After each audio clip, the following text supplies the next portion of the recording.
राजा और योगी की रहस्यमयी कहानी बहुत समय पहले की बात है। एक समृद्ध राज्य का राजा विक्रम शक्ति और ऐश्वर्य में डूबा हुआ था। उसके पास वैभव की कोई कमी नहीं थी, लेकिन फिर भी वह भीतर से बेचैन रहता था। उसे हमेशा ऐसा लगता कि उसकी जिंदगी में कुछ अधूरा है, कुछ ऐसा जिसे वह समझ नहीं पा रहा। एक दिन एक वृद्ध योगी उस राज्य में आया। लोग कहते थे कि वह कोई साधारण योगी नहीं, बल्कि उसके पास अलौकिक शक्तियां थीं। योगी पूरे दिन ध्यान में रहता और रात को रहस्यमयी तरीकों से गायब हो जाता। यह सुनकर राजा विक्रम को जिज्ञासा हुई और उसने योगी को अपने महल में बुलाया। मुझे शांति चाहिए, राजा ने योगी से कहा। मैंने पूरी दुनिया देख ली, युद्ध जीते, धन कमाया, पर फिर भी मैं खुश नहीं हूं। मुझे शांति चाहिए। क्या आप मेरी मदद कर सकते हैं? योगी मुस्कुराया और बोला, राजन, शांति धन, युद्ध या ऐश्वर्य से नहीं मिलती। अगर तुम सच में इसे पाना चाहते हो तो तुम्हें मेरे साथ आना होगा। राजा ने सोचा कि यह योगी कोई साधारण व्यक्ति नहीं है, इसलिए उसने अपना राजसी वस्त्र उतारा और साधारण वेशभूषा में योगी के साथ चल पड़ा।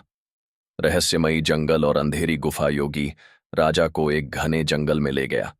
वहां गहरी अंधेरी गुफा थी।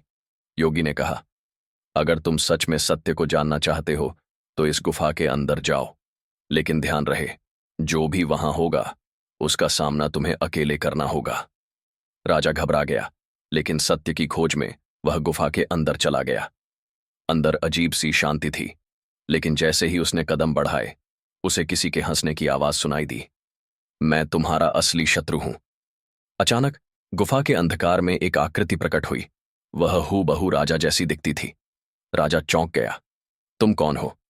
वह आकृति हंसी और बोली, मैं तुम्हारा ही प्रतिबिंब हूं, तुम्हारे डर, तुम्हारे अहंकार और तुम्हारे लालच का रूप। राजा ने अपनी तलवार निकाली, लेकिन जैसे ही उसने हमला किया आकृति गायब हो गई। तभी एक आवाज आई, अपने भय से मत लड़ो, उसे स्वीकार करो। राजा ने आंखें बंद की और अपने भीतर झांकने लगा। अचानक उसे अनुभव हुआ कि जो कुछ भी वह खोज रहा था वह उसके भीतर ही था। सत्य तुम्हारे भीतर है। कुछ समय बाद जब राजा गुफा से बाहर आया तो वह बदल चुका था। उसकी आंखों में एक नई चमक थी। योगी मुस्कुराए और बोले, अब तुम जान चुके हो कि शांति और सत्य बाहरी दुनिया में नहीं, बल्कि तुम्हारे ही भीतर है। राजा विक्रम अपने राज्य लौटा, लेकिन अब वह पहले जैसा नहीं था। वह पहले से अधिक शांत, समझदार और एक सच्चे योगी राजा बन चुका था। शिक्षा, सत्य और शांति बाहर नहीं, हमारे भीतर ही होती है। डर और अहंकार को हराने का तरीका उससे लड़ना नहीं, बल्कि उसे समझना और स्वीकार करना है। सच्चा राजा वही होता है जो पहले अपने मन पर राज करना सीख ले।